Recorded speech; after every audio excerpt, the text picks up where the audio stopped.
Hello students, this is Digambar Singh and I welcome you to my YouTube channel.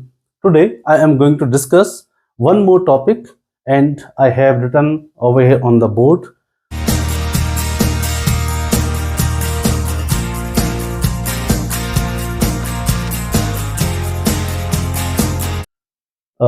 Conjunction, जिसे हम हिंदी में समुच्चय सूचक अव्यय कहते हैं। समुच्चय को कहते हैं जोड़ने वाला। तो ये एक ऐसा अव्यय होगा जो जोड़ेगा। क्या जोड़ेगा वो? इसकी डेफिनेशन देख लेते हैं हम। A conjunction is a word which joins two और more than two words, phrases, clauses और सेंटेंसेस। तो ये जो अव्यय होता है ये क्या करता है? दो या दो से अधिक शब्दों, वाक्यांशों, उपवाक्यों और वाक्यों को जोड़ने का काम करता है। व्यूअर्स, यदि आपको वर्ड्स का पता नहीं है तो वर्ड किसे कहेंगे? अ group of letters which reflects a concrete meaning और सेंस इज कॉल्ड वर्ड। इसका अर्थ ये हुआ कि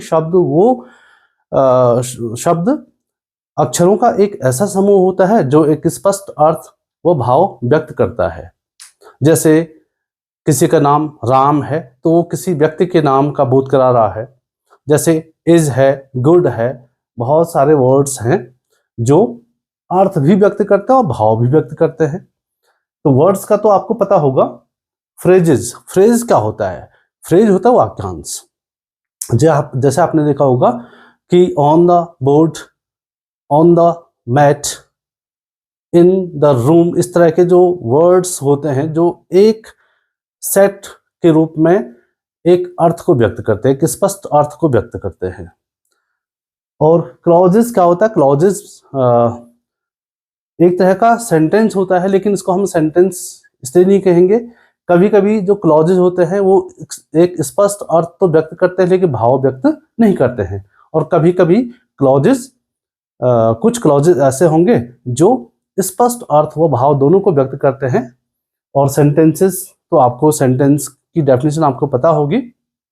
अ group of words which reflects a concrete meaning और sense is called a sentence. तो वाक्य क्या होगा? जिसमें कम से कम एक सब्जेक्ट हो और वर्ब हो, ये दोनों शब्द उसमें होने चाहिए।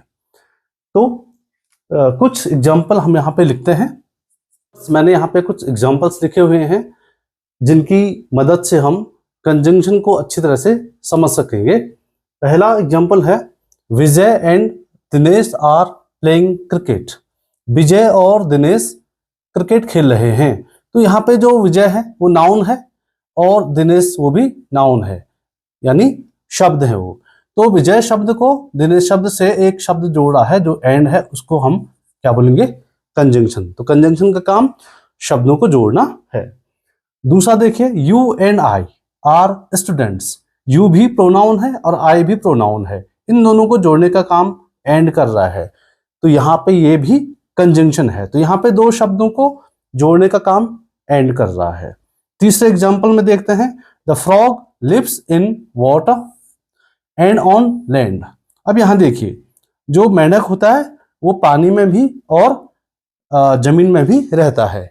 तो यहाँ देखें, वाटर एक नाउन है और लैंड भी नाउन है, लेकिन उससे ठीक पहले एक शब्द आया है इन वाटर और ऑन लैंड।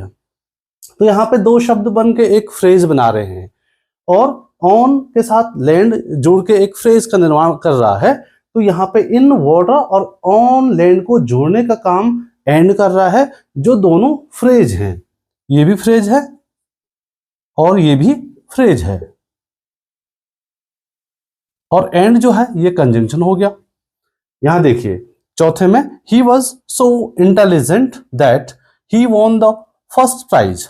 अब यहां देखिए, ही वॉज सो इंटेलिजेंट, वह इतना बुद्धिमान है कि ही वॉन द फर्स्ट प्राइज, उसे पहला पुरस्कार दिया गया या वह पहला पुरस्कार जीता। तो यहाँ पे देखिए, यहाँ पे दो क्लॉजेज हैं। ही वॉज सो इंटेलिजेंट, ये जो क्लॉज है ये इंडिपेंडेंट क्लॉज है, और ही वॉन द फर्स्ट प्राइज, ये भी एक क्लॉज है लेकिन ये डिपेंडेंट है। ये इस इंडिपेंडेंट क्लॉज पे आश्रित है, ये अपना अर्थ पूरा करने के लिए इस पे निर्भर करता है या इस पे आश्रित होता है, इसलिए इसे हम कहते हैं डिपेंडेंट और इसे हम इंडिपेंडेंट कहेंगे। तो ये भी पूरा क्या है, ये क्लॉज है, ये पूरा क्लॉज है। और ये भी दूसरा, ही वॉन द फर्स्ट प्राइज, ये भी अपने आप में क्या है, क्लॉज है। तो दो क्लॉज को जोड़ने का काम दैट कर रहा है, तो दैट क्या होगा यहां पे, conjunction. Now we move on to fifth sentence and it is here, he is slow but he is study. He is slow, ये एक सेंटेंस है, और कौन सा सेंटेंस है, इसको बोलेंगे हम प्रिंसिपल क्लॉज, पीसी लिखा मैंने यहाँ पे।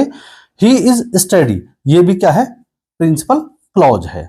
और इन दोनों क्लॉजेस को, इन दोनों इंडिपेंडेंट या प्रिंसिपल क्लॉजेस को जोड़ने का काम एक शब्द कर रहा है बट, और जो जोड़ने का काम करता है वो क्या कहलाता है, कंजंक्शन कहलाता है। पहले में एंड, दूसरे में भी एंड, तीसरे में एंड, चौथे में दैट और पांचवे में बट, ये कंजंक्शंस हैं। तो मुझे लगता है कि आप कंजंक्शन को समझ गए होंगे, इसकी डेफिनेशन जान गए होंगे। इसके बाद हम कई वीडियोस लेकर कंजंक्शन पे आएंगे, कैसे उनका यूज किया जाता है, कितने प्रकार के कंजंक्शन होते हैं। Thanks for watching this video.